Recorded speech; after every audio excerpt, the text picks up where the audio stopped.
আসসালামু আলাইকুম। একদিকে করোনার প্রকোপ প্রতিদিন খালি শুধুমাত্র বাড়ছে এবং রিসেন্টলি আমরা খবরও পেয়েছি যে এইচএসসি 25 ব্যাচের কয়েকজন শিক্ষার্থী করোনা পজিটিভও আসছে। আমার কাছে কালকে একটা ভিডিও আসছিল, ভিডিওতে একটা স্টুডেন্ট, মেয়ে স্টুডেন্ট ছাত্রী ছিল, সে বলছে যে আমি করোনা পজিটিভ।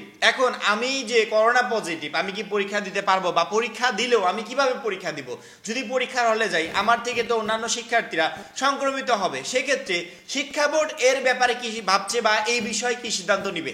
তাহলে কি আমি এই বছর পরীক্ষা দিতে পারবো না? শুধুমাত্র এই কথাটা যে ওই শিক্ষার্থীটা মানে সাহস করে বলেছে এমনটা না, এরকম আরো অনেকেই করোনা পজিটিভ হয়েছে, তারা হয়তো বা বলতেও পারছে না, বা এমন করোনা পজিটিভ হয়ে অনেকে বিষয়টাকে হিডেন রেখেও পরীক্ষার হলে যাবে।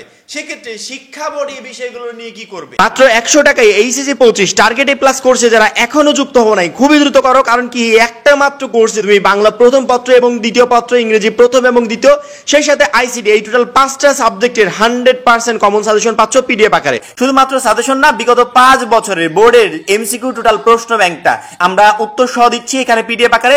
লিখিত অংশে আমাদের এক গাদা জিনিস পড়তে হয়, এই লিখিত অংশে শর্টকাট টেকনিক গুলো সুন্দর করে পাচ্ছ এই কোর্স। ইংরেজি গ্রামার অংশে শর্টকাট টেকনিক গুলো আমরা এখানে দিচ্ছি পিডিএফ আকারে। তুমি পড়াশোনার রুটিন এবং এ প্লাস গাইডলাইন পাবে পরীক্ষার আগ পর্যন্ত, যে গাইডলাইন গুলো পরীক্ষায় তোমাকে প্রত্যেকটা সাবজেক্টে এ প্লাস পেতে প্রচন্ড পরিমাণে হেল্প করবে। পরে আমাদের যে নাম্বারটা দেওয়া আছে, এই নাম্বারে 100 টাকা সেন্ড মানি করে এই নাম্বারে হোয়াটসঅ্যাপে আমাকে জানাবে ভাইয়া সেন্ড মানি করেছি, সাথে তোমাকে ফেসবুক গ্রুপে যুক্ত করে নিব এবং তখন থেকেই তোমার এই প্লাস প্রস্তুতি শুরু হয়ে যায়। এই মহামারীর যে প্রকোপটা দেখা দিচ্ছে, এর ভিতরেও শিক্ষা বোর্ড পরীক্ষার আয়োজন করার কারণে একটাই, যে আস্তে আস্তে করোনার প্রকোপটা বাড়ছে।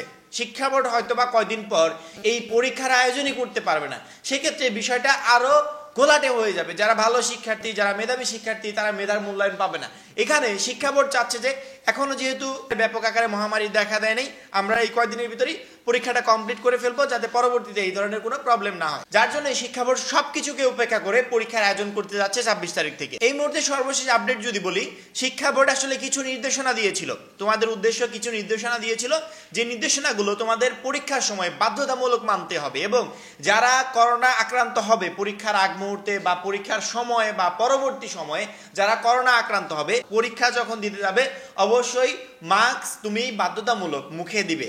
হ্যান্ড স্যানিটাইজার, অনেক শিক্ষার্থী প্রশ্ন করছিল ভাইয়া হ্যান্ড স্যানিটাইজার কি আমাদের প্রত্যেকটা শিক্ষার্থীর বাধ্যতামূলক পকেটে করে নিয়ে যেতে হবে কিনা? না, এখানে বিষয়টা মানে শিক্ষা বোর্ড যে বিষয়টা বলেছে যে কেন্দ্র কর্তৃপক্ষগুলোকে নির্দেশনা দিয়েছে যে আপনারা যে পরীক্ষার আয়োজন করবেন, পরীক্ষার প্রত্যেকটা প্রবেশপত্রে হ্যান্ড স্যানিটাইজারের ব্যবস্থা করবেন, যাতে শিক্ষার্থীরা পরীক্ষার হলে প্রবেশের সময় সেটা ইউজ করতে পারে। আমাদের শুধুমাত্র বাসা থেকে বাধ্যতামূলক মুখে মাস্ক পরে যেতে হবে, পরীক্ষার হলে যতক্ষণ থাকবে ততক্ষণ মাস্ক পরে থাকতে হবে, পরীক্ষা শেষ হওয়ার আগ পর্যন্ত মাস্ক পরে থাকতে হবে, এবং বাসায়ও আসতে হবে মাস্ক পরে। অর্থাৎ পরীক্ষার হলে যদি কেউ করোনা পজিটিভ হয়ও পরবর্তীতে যাতে ওই শিক্ষার্থীর শরীর থেকে অন্য শিক্ষার্থীর শরীরে সংক্রমিত না হয়, তার জন্য শিক্ষা বোর্ড সকল ব্যবস্থা নিয়ে রেখেছে। এবং পরীক্ষার হলে এমন একটা ডিস্টেন্স মেনটেন করা হবে। ওই যে অনেক শিক্ষার্থী বলে না যে আমি ভাইয়া করোনা পজিটিভ হয়ে গেলাম পরীক্ষা দিতে গিয়ে, বা অনেক শিক্ষার্থী করোনা পজিটিভ কিন্তু ভয়ে বা লজ্জায় বলতে পারলো না, কারণ কি বললেই হয়তো বা পরীক্ষা স্টপ হয়ে যাবে, বা পরীক্ষার তারা দিতে পারবে না, বা আলাদা করে পরীক্ষা নিবে, এই ভয়ে অনেকে বলবে না। সেক্ষেত্রে ওই শিক্ষার্থী থেকে অন্যজনের শরীরে তো ছড়িয়ে দিতে পারে। এখানে আবার শিক্ষা বোর্ড সুন্দর একটা সলিউশন করেছে, যেই সলিউশনটা আবার আমাদের জন্য একটু কষ্টদায়ক, যে আমরা একটা শিক্ষার্থী থেকে আরেকটা শিক্ষার্থী যে ডিস্টেন্সটা ছিল 3 ফুট দূরত্বে বসাবে, 3 ফুট দূরত্ব মেনটেন করে বসাবে, শিক্ষা বোর্ড এমনটাই চেয়েছিল। পরবর্তীতে শিক্ষা বোর্ড যখন দেখলো করোনার প্রকোপটা আরও বেশি, তখন তারা বলছে যদি প্রয়োজন হয় আমরা ডিস্টেন্স অর্থাৎ আমরা দূরত্বটা এর থেকেও বাড়িয়ে দেবো, যাতে একজনের শরীর থেকে অন্যজনের শরীরে কোনোভাবে করোনা সংক্রমিত না হয়। সেক্ষেত্রে কোনো শিক্ষার্থী যদি করোনা পজিটিভও আসে, তার শরীর থেকে যেন অন্য শিক্ষার্থীর শরীরে না ছড়ায়। অনেকের প্রশ্ন, ভাইয়া যখন আমরা পরীক্ষার হলে ঢুকবো তখন তো গাদাগাদি করে একসাথে ঢুকতে হবে, যখন বেরোবো তখন গাদাগাদি করে একসাথে বেরোতে হবে, সেক্ষেত্রে কি করবে শিক্ষা বোর্ড?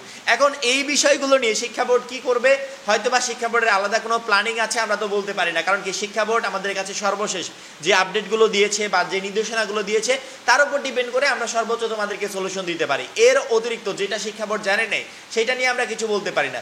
এটা শিক্ষা বোর্ডেরই ভাবার বিষয়। যেহেতু শিক্ষা বোর্ড করোনা উপেক্ষা করেও 26 তারিখ থেকে পরীক্ষার আয়োজন করছে, সেক্ষেত্রে অবশ্যই তারা বেটার কিছু প্ল্যানিং করে রেখেছে, যাতে শিক্ষার্থীদের কোনো ধরনের কোনো ক্ষতির মুখে না পড়তে হয়। আমরা পরীক্ষা পেছানোর ইস্যু, আন্দোলন, করোনা, অনেক কিছু নিয়ে অনেক কিছু করলাম, কিন্তু ফাইনালি শিক্ষা বোর্ড এই ধরনের কোনো আপডেট দেয় নাই যে আমাদের পরীক্ষা কয়দিন পিছিয়ে দেওয়া হবে বা পরীক্ষা পেছানোর কোনো সম্ভাবনা আছে, এই ধরনের কোনো আপডেট দেয় নাই। শিক্ষা বোর্ড তাদের সিদ্ধান্ত অনর যে তারা পরীক্ষার আয়োজন করেই ছাড়বে। কারণ কি, ওই শিক্ষা বোর্ডের মাথায় ওই যে একটা বিষয় ঘুরপাক খাচ্ছে, যদি আমরা পরীক্ষার আয়োজন 26 তারিখে না করি, হয়তো বা এমনটা হবে যে আমরা আর পরবর্তীতে পরীক্ষাটাই নিতে পারবো না। এই জন্য যথাসময়ে পরীক্ষা হবে এবং সেই সময় অনুযায়ী শিক্ষার্থীদেরকে পরীক্ষা দিতে হবে।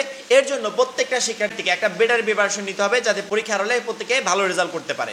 আমার মনে হয় এই মুহূর্তে এই বিষয়গুলো নিয়ে টেনশন না করে, কখন কি করতে হবে, পরীক্ষার আগ মুহূর্তে তোমাকে কি কি প্রস্তুতি নিতে হবে, সেগুলোতে আমরা সবসময় ডিরেকশন দিয়ে বা গাইডলাইন দিয়ে তোমাদেরকে বলে দিচ্ছি। তোমাদের সেই মধ্যে প্রিপারেশন নেওয়া উচিত এবং যারা এখনো আমাদের টার্গেট এ প্লাস কোর্সে যুক্ত হওয়া নাই, সেই কোর্সে যুক্ত হওয়া উচিত। আমি বারবার কোর্সের কথা কেন বলছি, কোর্সে যারা যুক্ত হচ্ছে তারাই একমাত্র বলতে পারবে যে বারবার আমি কোর্সের কথা কেন বলছি। কারণ কি, ওই কোর্সে তো সুন্দর করে পিডিএফ আকারে গুছিয়ে দেওয়া আছে যে অল্প সময় তুমি ওই কোর্সের যে পিডিএফগুলো আছে ওইগুলো ফলো করলে পরীক্ষায় একটা বেস্ট রেজাল্ট করতে পারবে। এই জন্য বারবার করে বলছি, যারা এখনো কোর্সে যুক্ত হওয়া নেই, অল্প কিছু অ্যামাউন্ট আমরা নির্ধারণ করেছি আমাদের মিনিমাম খরচটা ওঠানোর জন্য। সেই অ্যামাউন্ট আমার মনে হয় না যে একটা শিক্ষার্থীর কাছে অতিরিক্ত। কারণ কি, 100 টাকায় কোনোদিনও কোর্স পাওয়া যায় না, যেই কোর্সের ব্যবস্থা আমরা তোমাদের জন্য করেছি। অবশ্যই প্রত্যেকটা শিক্ষার্থী কোর্সে যুক্ত হবে, কারণ কি, ওই একটা মাত্র কোর্সই সামনের এই অল্প সময় তোমাকে একটা বেস্ট প্রিপারেশন নিতে সহযোগিতা করবে। এখন এই পর্যন্তই। পরবর্তী ভিডিওর জন্য চ্যানেলটা সাবস্ক্রাইব করে রাখবে। সবাই ভালো থাকবে, সুস্থ থাকবে। আল্লাহ হাফেজ।